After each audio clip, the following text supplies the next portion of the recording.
വീട്ടിൽ വിളക്ക് കത്തിക്കുമ്പോൾ ഒരു കാരണവശാലും ഈ തെറ്റുകൾ ചെയ്യരുത്. എന്തൊക്കെയാണെന്ന് നോക്കാം. മഹാലക്ഷ്മി ദേവിയുടെ അനുഗ്രഹം ലഭിക്കുവാൻ സന്ധ്യാസമയത്ത് വീട്ടിൽ വിളക്ക് കത്തിക്കുന്നത് അത്യാവശ്യമാണ്. എന്നാൽ വിളക്ക് കത്തിക്കുമ്പോൾ നാം ചെയ്യുന്ന ചില തെറ്റുകളൊക്കെ കാരണം മഹാലക്ഷ്മിയുടെ കോപത്തിന് ഇരയാകുന്നു. എപ്പോഴും സന്ധ്യാസമയത്ത് മാത്രമേ വിളക്കിന്റെ പ്രവേശന കവാടത്തിൽ വിളക്ക് കത്തിക്കാവൂ. തുടക്കത്തിൽ സൂര്യൻ അസ്തമിക്കുന്നതിന് മുൻപേ വിളക്ക് കത്തിക്കരുത്.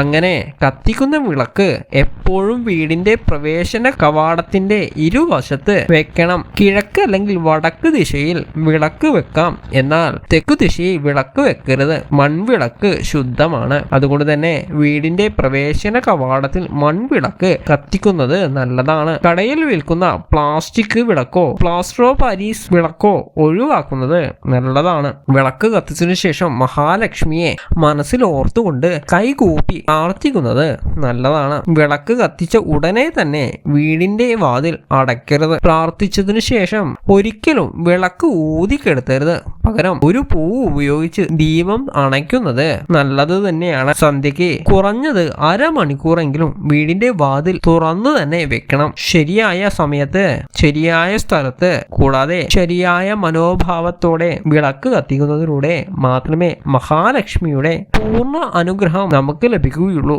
ഈ നിയമങ്ങളൊക്കെ കൃത്യമായിട്ട് പാലിക്കുമ്പോൾ നമ്മുടെ വീട്ടിൽ എല്ലാ നന്മകളും ഐശ്വര്യങ്ങളും സമ്പൽ സമൃദ്ധിയും എല്ലാം എത്തിച്ചേരും. അപ്പോൾ എൻ്റെ സന്ധ്യാപ്രാർത്ഥനയിൽ ഞാൻ നിങ്ങൾക്ക് വേണ്ടിയും പ്രാർത്ഥിക്കുന്നതാണ്. അതിനായിട്ട് നിങ്ങളുടെ ജന്മനക്ഷത്രവും പേരും ഒന്ന് കമൻ്റായിട്ട് അറിയിക്കുക. അപ്പോൾ ഈ അധ്യായം ഇവിടെ അവസാനിപ്പിക്കട്ടെ. എല്ലാവരെയും ജഗദീശ്വരൻ അനുഗ്രഹിക്കട്ടെ. ഓം നമഃ ശിവായ.